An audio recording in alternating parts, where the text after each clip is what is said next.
Mitt Romney has announced over the weekend on CBS News that he would be happy to vote for a number of the Democrats over Donald Trump. Watch. Who do you like in the Republican field? Anybody. I would. I'd be happy to support virtually any one of the Republicans. Maybe not Vivek, but the others that are running would be acceptable to me, and I'd be happy to vote for them. I'd be happy to vote for a number of the Democrats too. I mean, it would be an upgrade from, in my opinion, from Donald Trump and perhaps also from Joe Biden. Look, I like President Biden. Oh my God. I find him a very charming, engaging person. There's some places I agree with him, but most places I disagree with him. I think he's made all sorts of terrible mistakes. Oh, but he's charming. But I would like to see. But you would vote for him, and that's the takeaway. Is like so. He's made. I mean, that again, and I unpack this clip in my show in the next hour.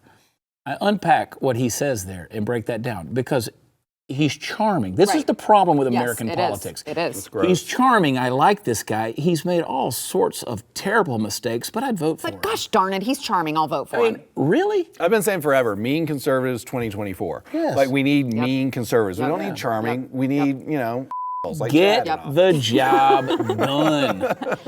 Get the job done. I don't want my son to grow up and be like you per se. But you got the job done. Mm-hmm. I don't need to model you. I want my kid to be like Jesus. I've already missed the mark. But there's hope for my kid. I don't need my politicians to be Jesus. I will tell you the one thing that I learned from that clip with Romney is he told you who you could actually vote for in this election that would be okay. Yeah, that's exactly right. He told you who the two he would not vote for, probably tells you that's the only two you should consider. Yeah. Sorry, some people I know. No, that's fair. Is like, okay, whoever Mitt Romney says he doesn't like, I like that guy. What's going on with Utah? It's really Orrin Hatch would be really pissed. I will say he really would be. He'd be really upset about this. God, that guy is such a freaking disappointment. Well, Utah does this though. Perfect example of what Seth was saying though in the last segment. If you see these guys, they got the name. Like I never understand why Lindsey Graham keeps getting reelected in South Carolina. Unbelievably stupid vote. Because and people keep asking me everywhere I go. They're like, Chad, will you run again? Nope, not for that office. Because why would I? Right. When one of my opponents spent $25 million to get 12% of the vote, why would I?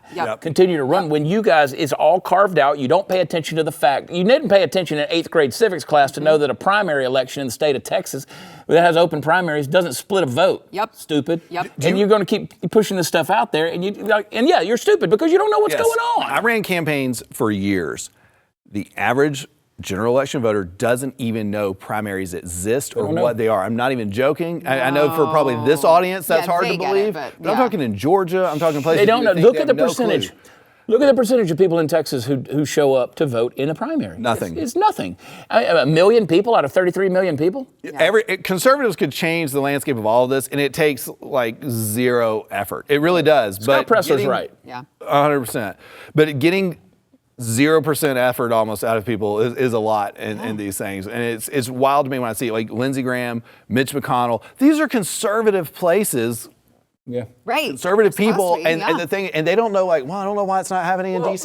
You guys keep electing Lindsey Graham. I've had these conversations with people like, well, I don't have any options. He's the only one on the ballot. And I'm like, he's the only one on the ballot because you're too stupid to understand that you had a primary election and there was like 3 actual conservatives that ran. All you had to do, like they all have websites. You could Google it and see what they say they stand for and just roll the dice. Once you've had Lindsey Graham and Mitch McConnell, it's not, you got a good chance of being better. Like, you know? Yeah, you're right. If you like that clip, there is plenty more where that came from. Click the link in the description below to subscribe to the News and Why It Matters YouTube channel to watch the full episode.